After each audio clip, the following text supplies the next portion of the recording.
Hi, I'm Alyssa with the blog HarborHome32.com, and today I'm gonna show you what a day in the life of my kitchen looks like.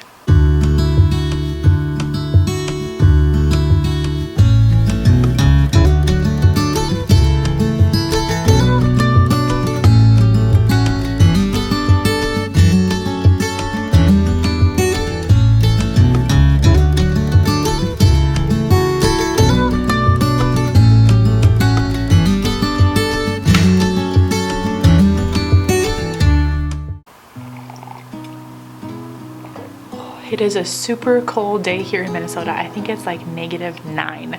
So we're very cold. Our chickens are cold. I've been out there a few times with water and food because I heard the more they eat, the warmer they stay. We've got hay in their shed, a heat lamp, so we think they're okay, but nonetheless, it is a cold day for any living creature here in Minnesota. Because it's been so cold here, comfort food has been just like the primary focus of our meals lately. We don't go outside all that much because it's so cold. I'm someone that loves to go outside even in the winter, but it's just so cold that we've just been huddled up inside staying warm. So this morning I made some biscuits for our breakfast. Yesterday morning I had fed my sourdough starter so that it would reach the amount of 2 cups plus, and then in the evening I made some sourdough biscuit dough. How you do that is using butter, flour, sourdough starter, some honey, salt. I let it rise overnight, so then in the morning I have this amazing biscuit dough to work with.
Biscuit dough is one of my favorites to roll out. It's so fluffy, and it's not like super tough. It rolls out really nicely, and then cutting it out is just really kind of fun too.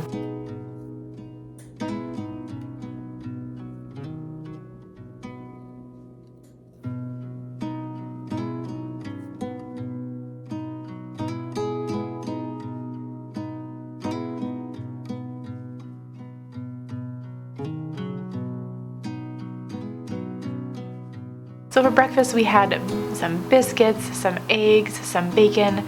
I cured this bacon at home myself. I have a video over on Instagram. It turned out a little salty, so it's not the best bacon in the world, but for my first round of home cured bacon, I'm quite pleased. I will definitely do it again. So we've got a ton of bacon to eat up, so we had that with breakfast. We also had some mandarin oranges that we have been nibbling on over the last few months. My son loves them. I try to put that on the table with almost every meal.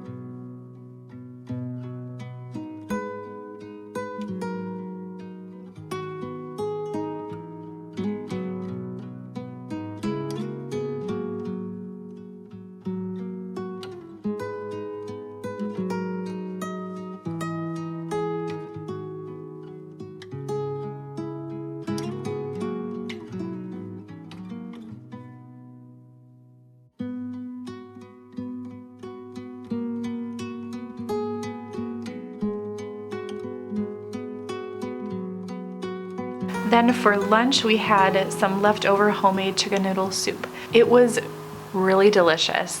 However, I used purple carrots because that's what I had. I had purple carrots. They taste the same. They turn soup purple. So we have purple chicken and noodle soup.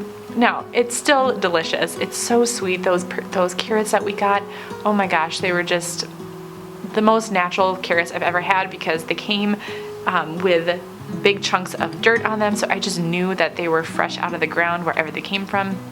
So they were so good, so sweet, made the soup just really delicious. It hit the spot last night when we had it, but we had it again for lunch today. For lunch, we all eat at different times. My son eats pretty early because he goes down for a nap around noon, and then my husband works from home most of the time. So sometimes we can eat together, sometimes we can't, just based on our schedule. Today, I ate by myself, which was a welcomed moment in the last few days of just being huddled inside and just needing some time to breathe. Busy mamas with littles know how precious these moments are that you get to yourself. So I enjoyed my lunch by myself. Then after lunch, I started dinner. For dinner, I made a pork roast in our crock pot with potatoes and onions, and I also roasted Brussels sprouts as a side. For the pork roast, my husband usually makes this because he does it so much better than I do, but he did teach me his secrets, and so what he's taught me to do is you cover the pork roast in seasonings like pepper, garlic, salt, paprika, and then you generously cover it all, and then on a medium to high heat skillet, you sear every side of the pork roast. So all of the thin layer, the thin sides, and then the big sides. Cover as much as you can with a little bit of a sear, and then put it in the crock pot on top of the potatoes and onions.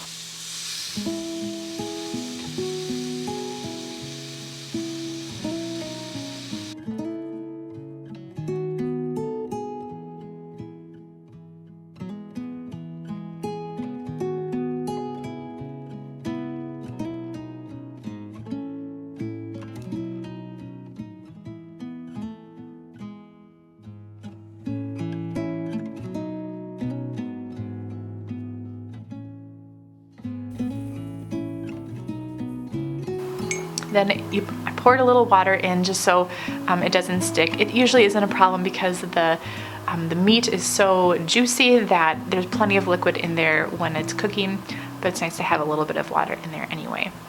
The searing process really helps to lock in the flavor and the juices, and oh boy, let me tell you, it does. It is so good. Then for Brussels sprouts, I put them on a roasting pan, toss them in avocado oil, which is my favorite oil to roast in.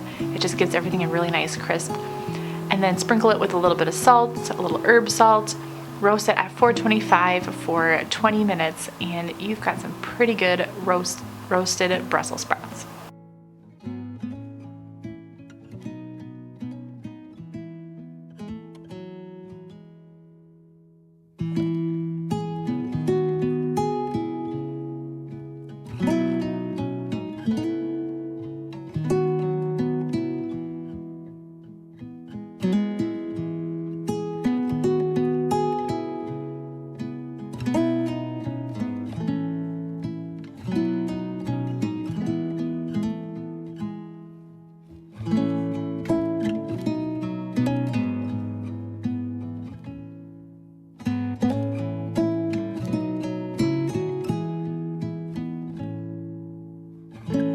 So I hope you enjoyed this video. This is what a day in the life of my kitchen looks like. It looks widely different depending on the day or the week or even the month. You know, the holidays were quite different.